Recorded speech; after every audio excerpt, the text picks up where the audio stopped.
Hello, everyone, and welcome in to another week of Froggy Talkin Sports with Ryan and Joe. My name is Ryan Peters. I'm joined with my partner, Joe Spillman. Joe, how are you doing on this wonderful evening? I'm doing great. You know what, Ryan? What? You know what's happening in Switzerland County youth sports this week? Super Bowls. Plural. Super Bowls. For the first time ever, all three youth football teams in Switzerland County are going to the Super Bowl. It's amazing. So it's silent on the high school front. Yeah. But the little tykes are tearing it up. They're tearing it up. Well, that's awesome. So let's just go ahead and dive into that. Like, where can we watch all Switzerland County teams this weekend? So all Switzerland County teams will be playing Trimble County at... Wow, so two communities. Yeah, two communities. Wow, okay. They will be playing Trimble County teams at Owen County on Sunday. The little guys, the U8, which consists of kindergarten, first, and second grade players, they will play at 10 o'clock on Sunday at Owen County. The third and fourth graders will play at 11:30, roughly. That's the rough game. That's the rough time to start games. And the fifth and sixth graders will play at 1 o'clock. Well, can I make this clear? Okay, go ahead. I will not be a fan of Trimble County this weekend. No. After that, I'm very neutral, but this weekend I have a real great passion against them. Yeah, so do I. Well, that should be really exciting. So congratulations on that. We're actually going to talk some professional sports, and actually we'll leave the football towards the meat and then the bottom bun. Yeah. But we're going to lead off quite literally talking about the World Series that takes place tomorrow. It is between the Astros and the Phillies. And I just want to kind of get your thoughts. First of all, are these the two teams you expected? I think one of them probably not. But I want to hear how you feel about the Astros and the Phillies World Series. Are you surprised? And more importantly, are you going to tune in and are you excited to watch? Well, I'll answer your first question, or your last question first, Ryan.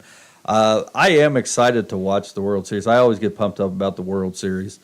It is what it is. It's the World Series, man. Right. But, looking at this league, we actually we talked about Major League Baseball on this show a little bit earlier in the year, and that more pertained to the Reds and kind of their situation. But we talked about baseball as a whole and the viewership, and I was actually surprised to learn this year that Major League Baseball is reporting one of its biggest years ever, which is crazy to me. I don't know that I believe those stats, but I have to believe them because that's what I'm told. I think it's definitely better. It's getting closer to pre-pandemic, but it's not quite there yet. But it is surprising that how much it's went up. So, with having said that, this is probably the year that I've probably watched the least amount of baseball, if that makes sense. And it's not that I don't have a passion for baseball. I love baseball. I've said this before. My dad played professionally. I grew up with it being like a religion in my house. However, this year I just, for whatever reason, didn't keep up with it too much. And what I did keep up with, the Astros being in the World Series doesn't surprise me. And we won't go back a couple of years where I think that they actually should have had a couple-year postseason ban. But we won't, as an organization, but we won't get into that. They're a very good team. They have very good players this year. I mean, anytime you have Justin Verlander in your pitching rotation, you're going to be a good team. So I'm not surprised by that. And to be honest with you, the two teams playing for the pennant, the Yankees and the Astros, I expected those two teams to be there. And if any team could have beat the Astros this year, I would expect the Yankees to have been able to beat them, but the Astros swept them. Now, on the National League side of things, the Philadelphia Phillies, I didn't expect them to be here. I really, at the end of the day, I thought with all the hype over the Dodgers this year, I expected them to be in the World Series, and they fluttered out quick. So, it's always an interesting matchup. I kind of view this, really, it's the World Series, and anybody can win a baseball game on any given day. That's been historically accurate. But at the end of the day here, this is almost like a David versus Goliath sort of World Series. And not saying that Philly can't pull it out, but right now I'm looking. I will give you my prediction right here. I'm going to say the Astros in 5, and I think Philly will win the first game, I think. Okay. Okay. Well, actually, if you look at the World Series that the Astros have played in, it's always kind of been this exact way. It's, wow, who came out of the NL to play the Astros? Well, unfortunately for the Astros, the two teams that came out of the NL that they faced and lost were the Washington Nationals and the team literally just escaped my brain as we were talking there. But, I mean, they've been the heavy favored team and end up losing both of those World Series. You mentioned the Astros a second ago, about 2 years ago. I think it's finally time to put to bed the whole trash can thing. They've done nothing but show that they're the best team in the American League for the last 5 years. No, I agree with that. But there's still people, especially what's hilarious is the Yankees fans, that said, oh, we would have won if they didn't cheat by stealing signs. And it's like, they just swept you. You come out of having one of your best seasons since your World Series run. Not only do they beat you, your manager is blaming God by not having the roof closed for a team that doesn't play in a dome. All right. So, I mean, I think it's just time to put that to rest, well, the whole trash can thing. Aaron Boone blamed everybody but himself. Well, yeah, he didn't have a mirror in the clubhouse. Otherwise, he might have blamed him too. But, I think that we see the best team coming out of the NL. Or, excuse me, at the AL, and that is the Houston Astros. And, you mentioned it. It starts literally with a guy that had Tommy John surgery last year at 40-something years old, and he's the ace and has one of his best, if not his best season of all time. 18 wins this year. Yeah, Justin Verlander. I think that the Phillies, what's fun for me is, I like Kyle Schwarber. He went to IU. I obviously like Nick Castellanos and what he did as the Reds. But more importantly, I think I like what MLB showed in the anti-Castellanis is that the Phillies won 3 more games or 4 more games than the Reds last year. And instead of going, well, we didn't make enough money, the owner goes, no, we're on the precipice of building something special. We just have to spend a little bit more. Now, what did the Reds do? The exact opposite. The exact opposite. They sold the house. Exactly. And I think that not only shows your fan base how much you are willing to invest, but it shows that you're willing to pull out all the stops to get to this point, and it worked. I mean, the Mets did that too. They just ended up having a colossal failure at the end of the year and lost the NL East and ended up having to play in the wild card. But going into the World Series, comparing like how we got here, I think you said something really important. It's really well known that momentum in baseball is the next day starting pitcher. It's huge. It's whoever is facing you on the mound. And that's where I think this series actually has something to be pretty special. You got Aaron Nola and Zach Wheeler starting, and then you have Justin Verlander, Framber Valdez. I think you have some really good starting pitchers, and I think that's where the Yankees fell short is they didn't have the pitching to compete. But I think the Astros and the Phillies, I would give it to the Astros as a whole with their pitching unit, but what's come out of nowhere is the Phillies bullpen. And in playoffs, you just want your pitcher to give you 5 solid innings. Right. And then your bullpen has to take, the helm and really shut it down. And I think that's what's come out of nowhere is just how good the Phillies bullpen has been. I hope that this is a good series. I want it to be a good series, but I'm kind of leaning your way too, Joe. I think if we get 6 games out of this series, I'll be happy. I don't know if we do. And I think the Astros win it as well. And you always hope, especially when, obviously if you were a Phillies fan or you're an Astros fan, you're hoping the game's over, or you're hoping the series is over in 4 and you get out your broom. I'm sure every fan of those respective cities are thinking the same thing, but as just a fan of baseball and wanting to see a good competitive baseball, I think everybody hopes for a Game 7 where it comes down to the last out, kind of a fairy tale ending. But I don't think we get there in this World Series. I like I said, I really think that this series is over in 5, and I think if the Phillies do win a game, it's Game 1. So which I'm guessing Justin Verlander is going to be the starting pitcher. Now, to me, I feel like if the Phillies win Game 1, that's their best chance of making this a series. Right. Because once you put dent in the armor of the best pitcher that they have, and I think Justin Verlander is by far the best pitcher in this series, I think it kind of gives you hope. It gives you, okay, we can beat this guy. Now, Verlander came out for the first game in the playoffs, and he didn't pitch very well. Actually had one of his worst performances all year, but traditionally he's been just lights out in the playoffs. I think that if they end up losing game one, the Phillies, that's tough. I feel like they have to come out and win game one to have a good chance in this series, because I think it gives them hope. Not that they need it, because they got a good group of guys that have some high character or personality and things like that, but it reaffirms that they're in the World Series and they're here to compete. Yeah, I think the Phillies know that too. I think that they have to get out in front on game one. But, at the end of the day, you said Justin Verlander has historically pitched well in the playoffs. However, hasn't he had some faults in the World Series? He's had his moments. Okay. So, Justin Verlander's probably going to go down as I would say probably top 10, top 15 pitchers of all time. I mean, what he's done in his 40s is amazing. Right. Yeah. So he is one of the better pitchers in the history of baseball. I think you could say that. I'm not going to get into top 5, top 10, because there are some incredible pitchers and baseball players that have played in the history of Major League Baseball, and you got to kind of look at each individual era. But I just and I really have nothing to really statistically to sit here and say the reason why I think the Phillies are going to win game one. I just think that that's the way it's going to go. Well, I think if it does, that definitely will add intrigue.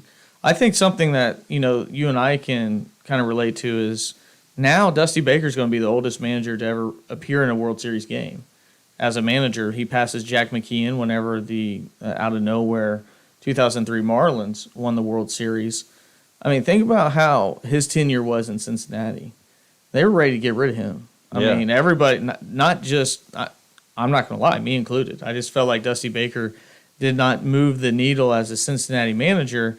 Now, everywhere he's gone, if he wins this World Series, not saying that he has to do it to validate it, but he'll go down as one of the greatest managers of all time. No, I think so. And it's funny you said Jack McKeon, because we're talking about two former skippers for the Reds, but you're absolutely right. And how much of that was because of the support? Because if you go back to 2012, the Reds had an incredible year. They made the postseason. I think they dropped the first round. They were up 2 games against the Cardinals, and the Cardinals came back. Giants. They were up 2 games against the Giants. The Giants. Okay. Was that what year was it? 2014 when they were up 2 games against the Cardinals? The Cardinals came back and beat them 3 games in a row. No, that was the Giants. That was the Giants. They literally, they went to San Fran, won 2 games, and then lost the next 3 in Cincinnati. Right. Yeah, I think that put and me included, and it's been a while ago. I can't even remember who they played, but that put a bad taste in everybody's mouth. But you look at the Reds organization historically since say 1995. Yeah. How much support did Dusty Baker actually have in Cincinnati to do what he needed to do? I think they put together some great teams, and they got some great players that have come through Cincinnati. But they've also let some great players go, and then they've kept players around that were at the end or past their prime for far too long because they paid them too much money, and have kind of destroyed their program. So he goes to an organization or a couple organizations that put everything behind him, give him the resources that he needs, and what does he do? He does nothing but wins. Right. Yeah, I think that, that's definitely an intriguing story as a guy that, ended up playing with Hank Aaron, had a solid career. Mm-hmm. Not only is he a good manager, he had a solid baseball career. It's nothing to sneeze at. Better than Aaron Boone had. Better than ours. Well, that's not saying a lot. But, and I think that you go back and look, and, he's got his own thing. He wears his wristbands, and he's got the gloves on, which I have no idea what he's doing that for. And by God, he goes through a whole entire cedar tree worth of toothpicks.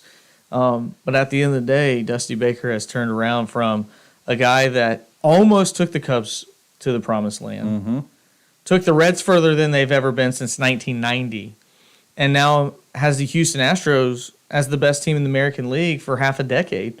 And, those things, I don't think he gets enough credit. And I think actually kind of bringing back to Justin Verlander, I think that he hasn't got that same amount of what people would say is one of the best pitchers of our generation. I think a lot of people look at Clayton Kershaw and maybe a few others, but if you stack numbers upon numbers, I mean, you're right. Justin Verlander is one of the greatest pitchers. He's a great pitcher. Of our generation at the very least. And, and another player, I guess we'll just talk positive about the Astros. So, Cody, if you're listening, you're welcome. Like Jose Altuve. He had the whole entire trash can thing. The guy's done more at 5'6". He's got more postseason home runs out of any player that's playing baseball. And he's 5'6". Is that true? Yeah. It's crazy the stats that these guys have put up, but they left that bad taste in your mouth because of the incident that everybody else in baseball was doing, but they're the ones that got caught. It just amazes me how far we've memory hold all these different players that have come through, and I don't think we'll truly recognize, but I think that happens in baseball. So if the Astros are able to get this World Series, I mean, the run that they have now is even better than when they had Biggio, Bagwell, and Berkman. Mm-hmm. And I don't think people view it that way. No, I think you're absolutely right. And of course, when they had Biggio, Bagwell, and Berkman, they were in the National League. So yeah, that's how long ago that's been. But another crazy stat about Altuve, didn't he lead the league 6 years in a row? Led the league, but the most, or got hit by pitches the most. Oh yeah, yeah. After the trash can incident, yeah. He was one of the league leaders. If he wasn't the league leader, yeah, he'll stand in there.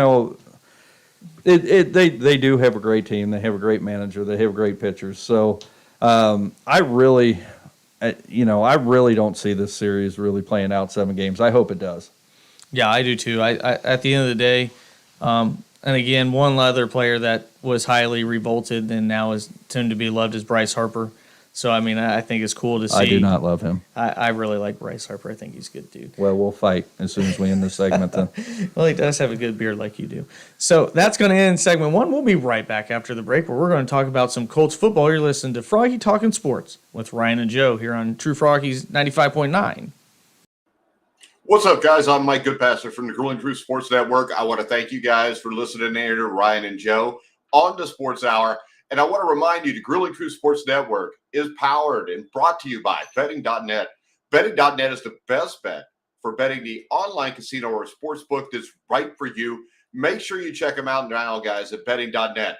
This is a great service. If you live in Indiana or you live in Kentucky or you live in Ohio, if you go on betting.net, it will actually take you to the best sites to legally bet in the state you live in. Make sure you check them out at betting.net. And right now, we're going to go back to Ryan and Joe at the Sports Hour. Hello, everyone, and welcome back to Froggy's Talking Sports with Ryan and Joe. During the break, Joe, I wanted to vet what I said. I said that the Astros lost 2 World Series to teams that I thought they should beat, and that was the Nationals, which I had right. And the other one was the NL East team, obviously, most recently, the Atlanta Braves without Ronald Acuna. So I want to make sure I vetted that as my brain escaped in the middle of that conversation. It happens all the time. Yeah. And I want to let everybody know that we did fight over Bryce Harper during the break, and I lost. So you did a great job. Yeah. Well, you can tell your wife you bought some new Irish sunglasses when you get home. But now we're going to jump into we're going to talk this through with Colts fans. I know it's been a rough year. Yeah. And I think that they need it. They need some support. Yeah. I think we need to set up counseling centers. Yeah, we need Dr. Phil. Dr. Phil doesn't watch football. Well, if it wasn't for pig men, maybe he would be able to watch some football. So, if you have not heard, and if you're a Colts fan, then I would question if you're a Colts fan. But no, seriously. Matt Ryan is no longer the quarterback for the Indianapolis Colts. No, he's not. The player that the Colts brought in to save the franchise has been benched less than halfway through the season after leading the NFL in turnovers. And you are like, oh, well, that's why they brought in Nick Foles. Mm-hmm. And no, actually, they brought him to hold a clipboard, I guess. He's so, yeah, he's got a Super Bowl ring, and he said, I didn't come here to play football. I came here to dress like a football player. So now the reins of these horses have been handled by a former Longhorn, Sam Ehlinger. Who? A 6th-round pick from Texas, Sam Ehlinger. Now, my buddy Matt, who went to Oklahoma, he has very vivid memories of Sam Ehlinger. He was a very hard guy to tackle. He ran the ball a lot. He actually ran for 1,900 yards in his career at Texas. But I wouldn't say he's like Jalen Hurts. But my question to you, Joe, is the Colts' record, is it 3-4-1 or 3-3-1? I have it right here. Well, I think it's 3-4. It's 3-3-1. 3-3-1. So by no means is the season over in that conference. No, not at all. Except when you decide to play Sam Ehlinger. So what in the world do you think is going through, hopefully, a sober Jim Irsay's mind and Coach Frank Reich to make this decision at this point? Well, that's a great question, Ryan. Because I've been trying to figure it out for the last few days. So I read an interesting article and today about this exact topic, and I believe that there were some incentives in Matt Ryan's future. Some incentive money. And, everybody's favorite topic, talking about money among millionaires and billionaires. So I think Jim Irsay sat down and said, if Matt Ryan never takes another snap for the Indianapolis Colts, we only owe him $13 million more, and then we could be rid of him. If he continues to play and gets hurt, or something else happens, we owe him more money, and we don't want that to happen. So I think Jim Irsay sat down and said, and I think the organization said, and here's where I think their head's at. I think the organization said, Matt Ryan is obviously not the future. We once again went out and got a middle-aged quarterback that is past his prime. Actually, Matt Ryan in football terms is way past middle age. He is a dinosaur, being the second oldest starting quarterback in the league, and Tom Brady's an anomaly, so you can't even count that. But they have decided that he's not the future. He's not going to be here 3 or 4 more years, and they're not going to be able to build a franchise around him. So I don't know if it's another situation where we're going to try to tank. I don't think you can do that quite yet, especially being 3-3-1. But they certainly have sold the house and said we're giving up at this point because they're not going to compete with what's his name? What do you mean? The quarterback. Oh, Sam Ehlinger. Yeah, Sam. Sam Ehlinger. I'm going to have to learn how to pronounce that. Sam from Texas. That's right. So, listening to that, kind of as some background, Matt Ryan's the highest paid quarterback in football this year. He is paid $28.5 million. That's it. That's a lot. That's it. That's a lot. That's a lot for a guy that just played 7 games. That's a lot for a 37-year-old that can only throw the ball 37 yards right now. Well, that's being polite. That's after a couple laterals in that. But I read an article from the Indy Star, and it said Colts failure again after trying to get garage sale quarterback. Yeah. Which, first and foremost, don't read the Indy Star. It's garbage. But that's just my personal opinion. But I feel like this is what you decided and you made your bed with when you traded for Matt Ryan after you tried to go to Phillip Rivers, and something that we talked about last week. If you thought your offensive line getting worse was going to help a guy that can't move, and then having Jonathan Taylor hurt, while also never spending money to get weapons for your quarterback was going to be successful, you have to live with that. You made your bed with this team. You didn't want to come out and pay any more offensive linemen. and your offensive line's terrible. You see that because Matt Ryan, he can't run forward. I don't know if he thinks he's not allowed. I mean, he makes Big Ben look like Michael Vick. He doesn't hold on to the football with two hands because he's scared to death. I don't think that as a Colts fan, I mean, you were hoping that Matt Ryan somehow found the fountain of youth and that, he did what he did, when he was losing winning 28-3 in the Super Bowl for one half. I just don't think that. I thought this has to be part of the expectations or outcomes that could have happened this season. And when you can't be more 500 than 3-3-1. 3 wins, 3 losses, and a tie. How do you pull the plug on it now?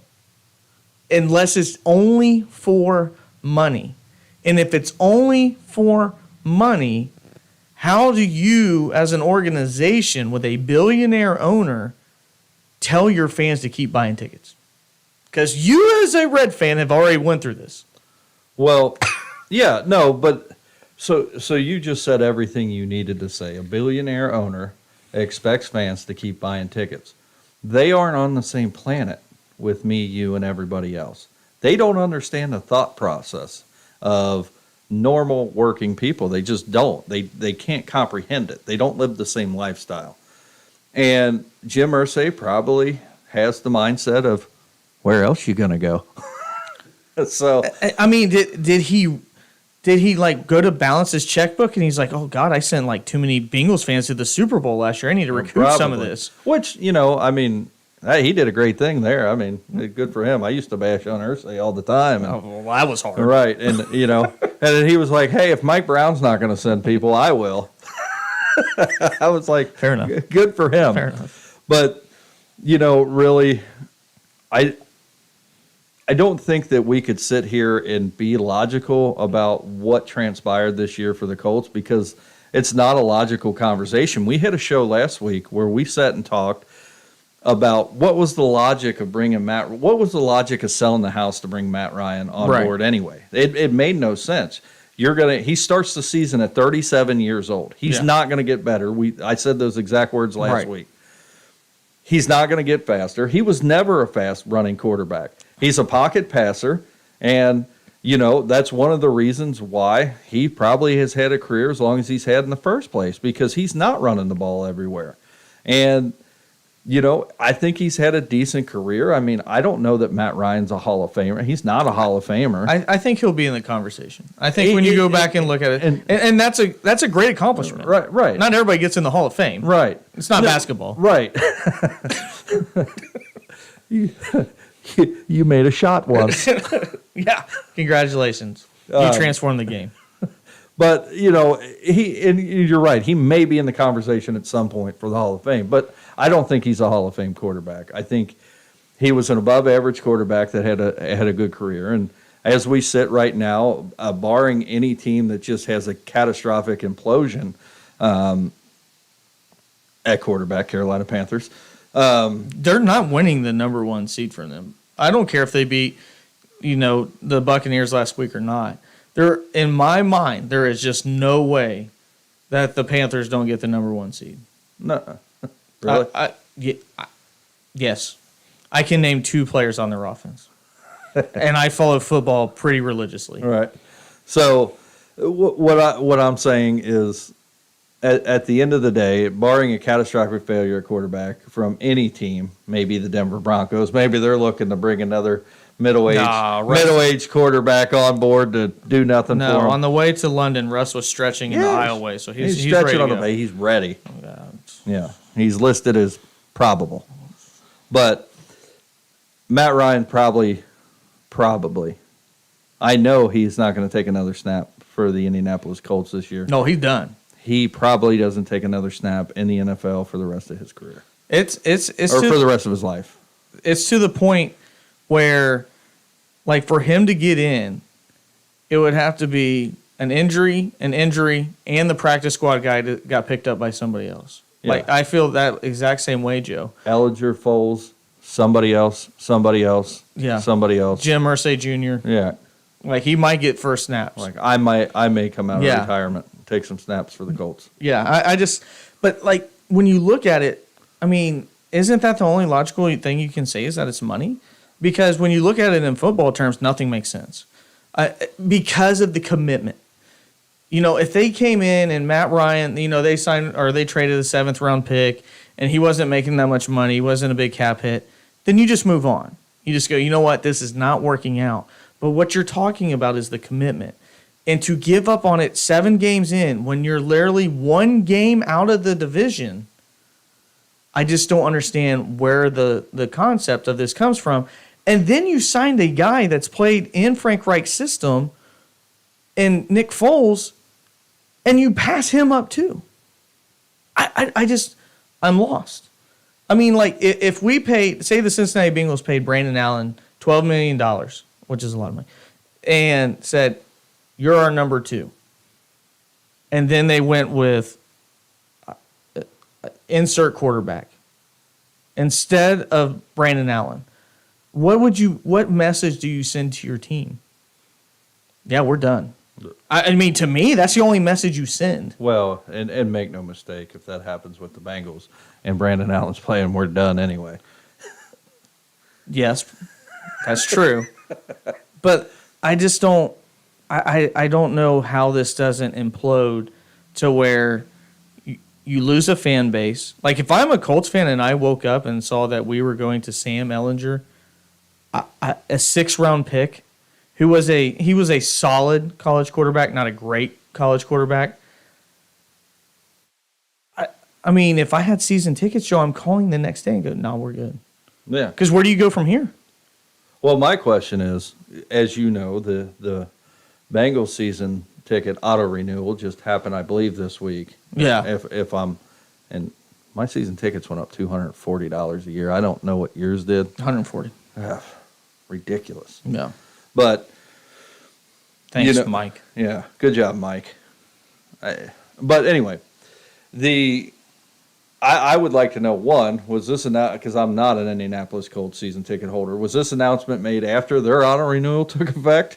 That's a great question. I would almost guarantee it's on the same timeline. Yeah. So, and like I already said, we're trying to talk logically about a situation that has no logic.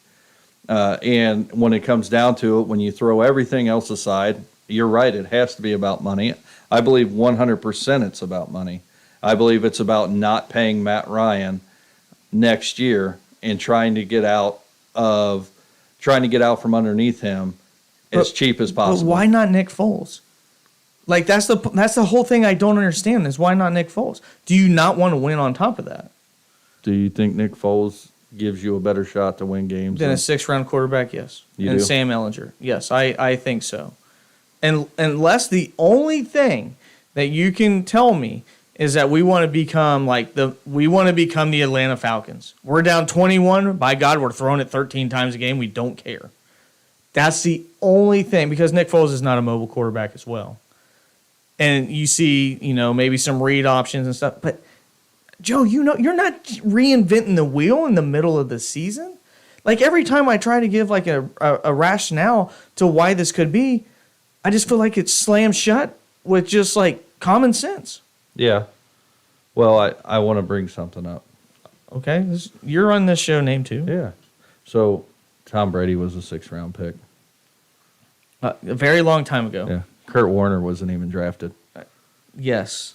We may be on the precipice, Ryan, of seeing one of the most historical events in NFL history, where a 6th round pick comes out of nowhere and leads their team to a 500 season.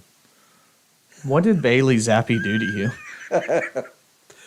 What is you've been watching his game? You watched his first 2 snaps on Monday night, and you go, "It's it. This is it. Oh, this is Bailey Zappi. The heavens open. Cooper Rush. I'm devastated by everything. Mac Jones is apparently starting again this week after being pulled in the first half this past week. I just don't understand it. I think this is the year for no-name quarterbacks. The Indianapolis Colts are going to the Super Bowl This is why you listen to Froggy 95.9. Sam Ehlinger is going to be a unanimous first ballot Hall of Famer. even though he wasn't very good at Texas and cost 3 coaches to get fired during his tenure while he was at Texas. I don't know. I empathize with the Colts fan base because I've been, as a Reds fan and more often than not as a Bengals fan, left just completely going, what the heck is going on? And I feel that way with the Colts. I mean, from the outside looking in as a non-Colts fan, I look at the fan base and I just go, what the heck are we doing? You know, and it's kind of sad to me, and it's kind of it kind of hits home because as a young man growing up and being a Bengals fan, Ryan, during the postseason, I always said, well, at least we have the Colts to watch. We don't have that anymore as Bengals fans. In the way that the Bengals, hopefully, have been looking, maybe now that decade has switched. Hopefully. Maybe, hopefully we have our Peyton Manning and they can watch us in the playoffs each and every year. But there you go. Colts fans, this year when you guys aren't in the playoffs, root for the Bengals. Yeah, root for the team that you have a half game better record than right now. Right. So, that's going to wrap it up. We're actually going to talk about the aforementioned Cincinnati Bengals, a team that has a winning record, not completely even. You're listening to Froggy Talking Sports with Ryan and Joe on True Country's Froggy 95.9. What's up, guys? I'm Mike Goodpasser from the Grueling Truth Sports Network. I want to thank you guys for listening here to Ryan and Joe on the Sports Hour. And I want to remind you, the Grueling Truth Sports Network is powered and brought to you by betting.net. Betting.net is the best bet for betting the online casino or sportsbook that's right for you. Make sure you check them out now, guys, at betting.net. This is a great service. If you live in Indiana or you live in Kentucky or you live in Ohio, if you go on betting.net, it will actually take you to the best sites to legally bet in the state you live in. Make sure you check them out at betting.net. And right now, we're going to go back to Ryan and Joe at the Sports Hour.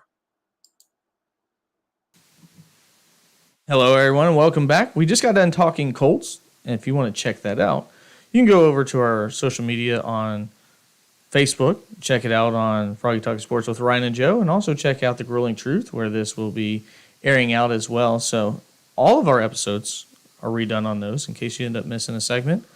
But, Joe, we're going to talk about our favorite topic, at least right now in sports, the Cincinnati Bengals. Last week, one of their most convincing do you oppose the topic? Do you oppose what I said? No, you said our favorite topic. I thought we were going to talk about food. We can talk about food. Let's talk back. That's Froggy Talking Food with Ryan and Joe. That's not bad.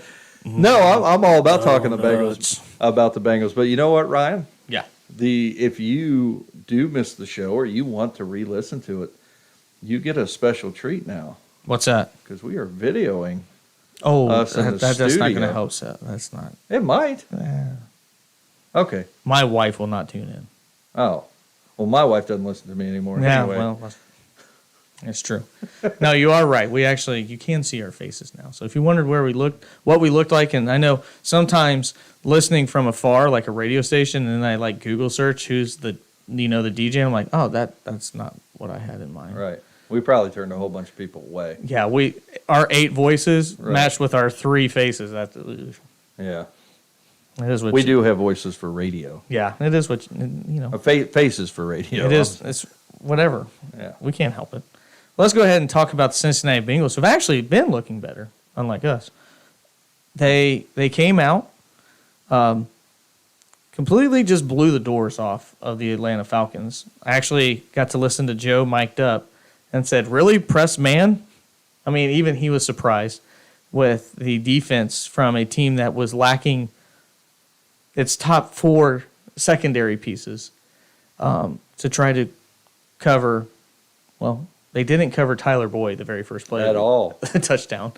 But my question to you, after that game where Cincinnati essentially could do whatever it wanted, do you think the offense has been fixed, and are we back to what we saw last year? I want to say yes, really bad. You want to? I want to, but I don't. But will you? No, I won't. Okay. I think that there is still Joe Mixon looked great catching passes out of the backfield. So does P. Ryan. But I still think that you've got to have an adequate rushing game. And right now, I don't think that the Bengals do. I mean, what'd Joe Burrow throw for this past week? 481 yards. He's actually still passing. I mean, some of them passes haven't come down yet. Yeah. It was a lot. He had almost 200 yards in the first quarter. And as somebody that has him on his fantasy team, I'm like, yeah, the 800-yard game is what this team needs on my fantasy team. Right. So for him to only pass for close to 500 was very disappointing. Yeah, it was terrible. I mean, it's a terrible week anytime your quarterback can only go out and throw for 481 yards. I mean, just devastating to the team. Yeah, I'm actually looking for like almost a mile. Yeah. Through the air. Yeah. Which one was got? But no, Joe Burrow looked great. He looked like he was great. We saw a lot of play action passing, which I don't know if we saw more. I think it maybe just worked more this week. But I still think Joe Mixon coming out of the backfield, he's almost I don't know if timid's the right word, but I just feel like he's not as explosive as we've seen in years past and as explosive as we know that he can be. And I think he actually had 2 decent runs this week. I think he had the longest run of the season this week for, 14 or 17 yards? I was going to say, it's not a lot. Right, yeah. It wasn't huge, but it was. When Joe Mixon goes for over 10 yards, people stand up. Right. So, I mean, I don't think I'm ready to throw in the towel. I think we're far from that with Joe Mixon. But I actually wouldn't be surprised that if we get 2 or 3 more weeks into this and the running game is still struggling, I wouldn't be surprised if Joe Mixon goes on, the DL and we find out that he's had a nagging injury all season that's been kept under wraps, because that's almost what it looks like to me. It just looks like he's not as explosive. He's not seeing the holes. It seems like, he's running up to pressure and getting timid. And that looks like an injury to me. So we've put some blame on Zach Taylor for this offense and its woes, especially to begin this year. Who do you think is more at fault when it comes to the running game? Do you think it is the scheming? Because we have seen a dramatic change in scheming. It's almost purely out of the shotgun now. After you and I talked on this show one time and said, yeah, when they go under center, they run the ball like 80% of the time. I think it was actually closer to 92%. Now we've seen everything out of the shotgun, and we've seen better running games, but I agree we haven't seen a better Joe Mixon, if that makes sense. So do you think it's Zach Taylor scheming and play calling? Do you think it's Joe Mixon? Do you still think it's a little bit of both, or do you think it leans one side more than the other? Well, I mean, let's make something clear. When you're talking about offenses in the NFL and really even the Division I college level, you're not looking for home runs out of the running game. I mean, you may have some trick plays in there, a double reverse, something of that nature where you are trying to hit a home run with a running play and catch the defense totally off guard. Make no mistake, what you're looking for out of your running back in the NFL is adequate yards to set up the next play. Right. So instead of throwing on a 2nd and 10, you're throwing on a 2nd and 6 or a 2nd and 5, which opens up so many more options. That's what you're looking for. But when you're running the ball 20 times a game, and you're only averaging 1.6 yards a carry, which I don't know where Mixon was at this week. I think it was a little bit better than that, actually. And most of your first down touches that you run with are only getting you a yard, or you're losing yards out of it. You're really closing up the playbook, and then you're pressing to try to get that first down. When you watch any NFL team or any Division I college team, and it's 2nd and 4 as opposed to 2nd and 10, the amount of ease that they're coming up and playing with at that point and running the plays, they know that they only have to get 4 yards and it starts over. So it opens up so much more, and that's really what you're looking for. I mean, when you have running backs like a Derrick Henry that, you're literally running a dive with them and they stretch them for 75 yards, that's great. Everybody loves that. Right. But that's not what running backs in the NFL are designed to do. They're designed to open up plays, and right now the Cincinnati running game's not doing that. So I'll ask you again. Do you think it's Zach Taylor? Do you think it's Joe Mixon? Because you alluded to the fact that you thought Joe looks timid. Right. And I agree with that. I will give my answer first, and I think that a lot of it is Joe Mixon. As somebody that's went back, and I've sent you some stuff too, that said, hey, this play is designed to go here. And Joe Mixon doesn't go that way. Right. Like when you have a pulling guard, you don't pull a guard to then run the opposite way. No, I agree. Like there's just things that like trap plays. When you pull somebody or you move somebody, you're setting this up to where things are supposed to be run at a certain time. And that timidness is exactly what you're talking about. And if you've not watched, a whole lot of NFL football, Joe, the quickest way to the end zone is from point A to point B. Yeah, running north. In a straight line. Right. Joe Mixon almost never runs directly in a straight line. I mean, he will take 2 steps, and then you see him stop. And I hate when youth football players, middle school age football players, watch NFL running backs do that. You know what I always tell people? And it applies in the NFL. You know what happens when you dance? You allow the defense to catch up with you. That's all you're doing because you're not going anywhere. And there's like a handful of NFL running backs that are able to be successful and stop their movement. I mean, it's like next to none. Derrick Henry's not one. No, he just runs forward. Yeah, his goal is by the 4th quarter, you're like, I do not want to tackle this behemoth another time. Right. And, and I think that's where we've seen the problem with Joe is that I think that we do see either a lack of confidence or something. He doesn't break tackles. He never breaks tackles. The Cincinnati Bengals actually had the worst broken tackle by the running back in the entire NFL. Kenneth Walker, on his first start in the NFL season, broke 12 tackles in his first game. Cincinnati Bengals have broke 18 the entire year. And I think a lot of that, Joe, is because when you're moving lateral, you can't break a tackle. You have to be running north and south and make it hard. You know who's broken more tackles in the last 2 weeks? Jamar Chase on a back shoulder throw. Well, and really, maybe the struggles at the running back position was actually highlighted, I think, 3 games ago when Jamar Chase took 3 handoffs out of the backfield. Yes. And I kind of questioned those play calls at the time, but, if you look at it kind of in retrospect, you're like, maybe Zach Taylor's just trying to get something going out of the backfield, and he's trying to use every tool that he has. Oh, I think he's lost trust. I mean, this week on 4th down and 1, we saw them try to throw a stick route. Mm-hmm. On the very first time when T. Higgins got shut down at the 1, he doesn't try to run the ball first. We do a shovel pass, a double reverse, both from the 1-yard line. I think we've seen Zach Taylor's confidence in the run game, or lack thereof, and I think Joe Mixon's a large part of that. I want to say this.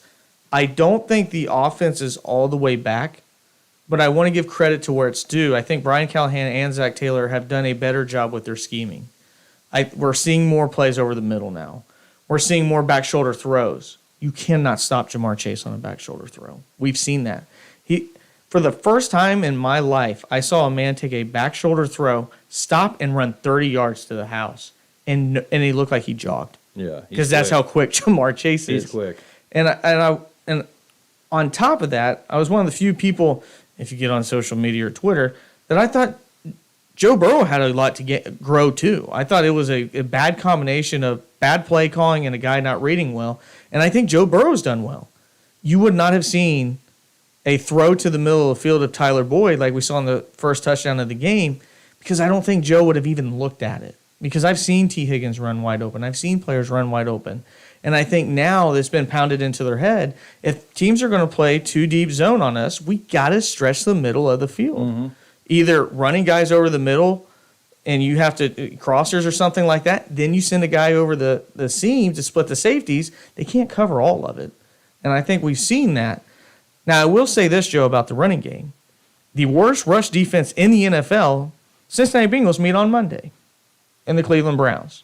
Cleveland's defense has been beat up. It's not looked very good. Is Monday night your litmus test?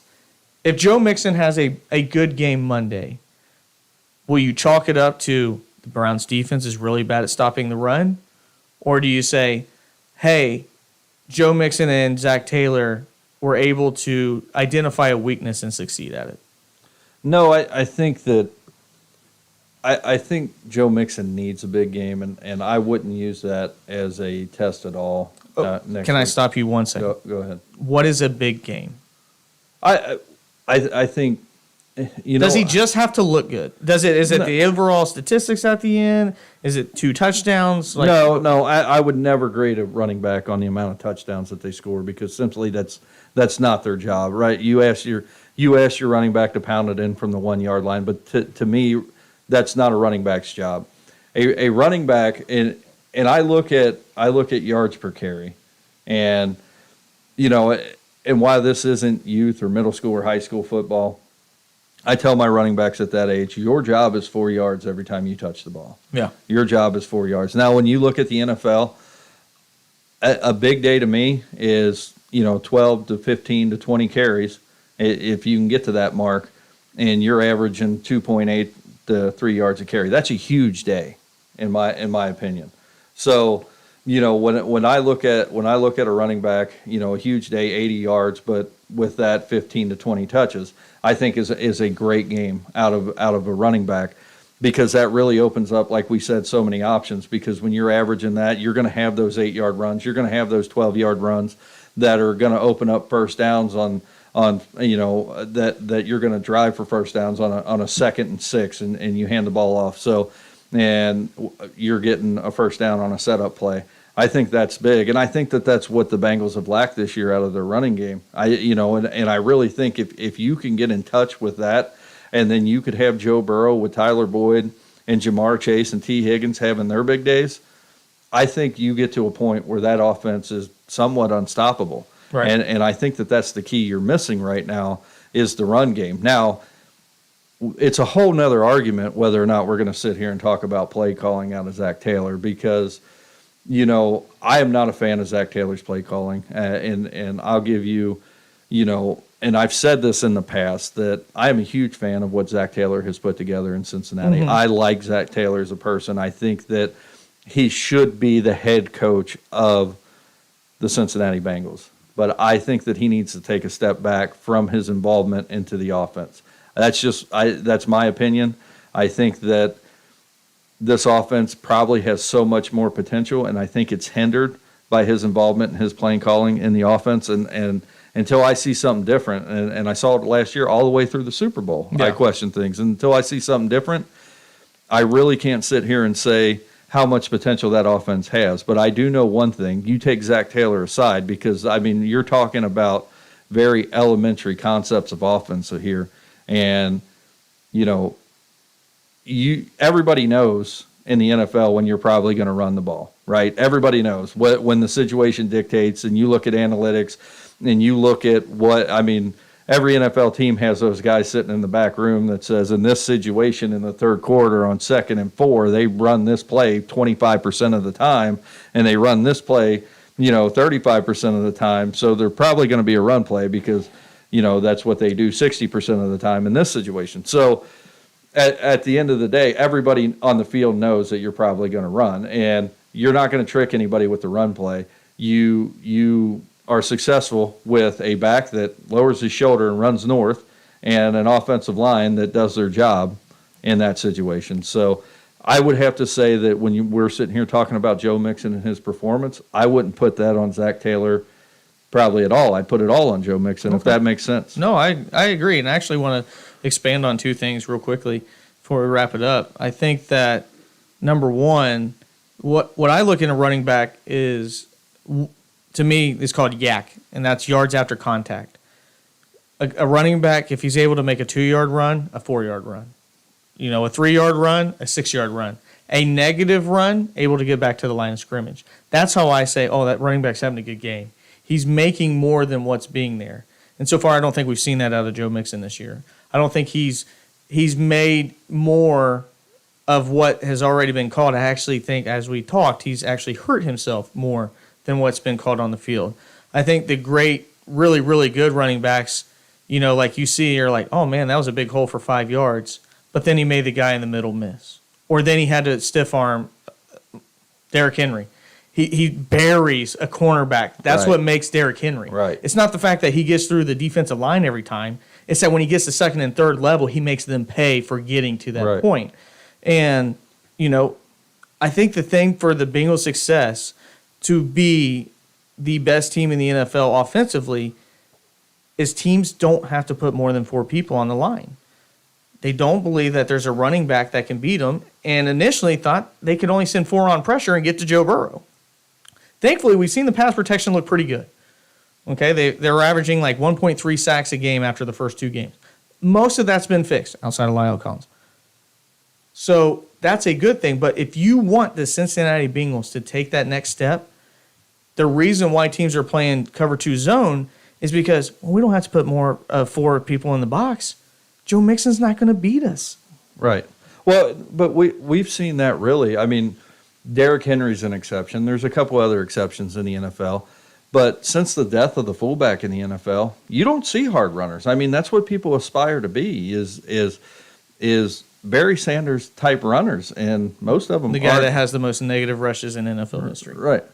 But they're not Barry Sanders. Exactly right. So like it took that too from Barry Sanders. Right. So, I wish, I actually think that teams in the NFL, and this is purely speculative on my part, that they would benefit from, a Jerome Bettis or a Mike Allstott type person on their roster, and you just don't see that anymore. You need a guy that's willing to go in there and pound it straight up the middle of the field, because how many plays have you watched, and when you go back and watch film of the Bengals, that they're running the ball up the gut, and you're running the ball up the gut with a 205-pound, 5'10", 6 foot running back that literally gets arm tackled when he runs through the line. So well, 2 of the best running teams in football both have a fullback. That being the Baltimore Ravens, who have Patrick DeMarco, right, who's a 300-pound monster, one of the most athletic people you can find, and then the San Francisco 49ers, who have Kyle Juszczyk, probably the best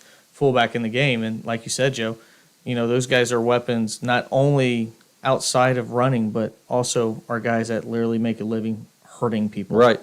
So, well, it's been a great conversation. I hope you all have enjoyed it. Appreciate everybody tuning in and now watching us on The Grueling Truth and on our Facebook. So we hope that you enjoy the show. Again, check us out on our social media websites, on Facebook. And, Joe, we'll be back next week. Hopefully.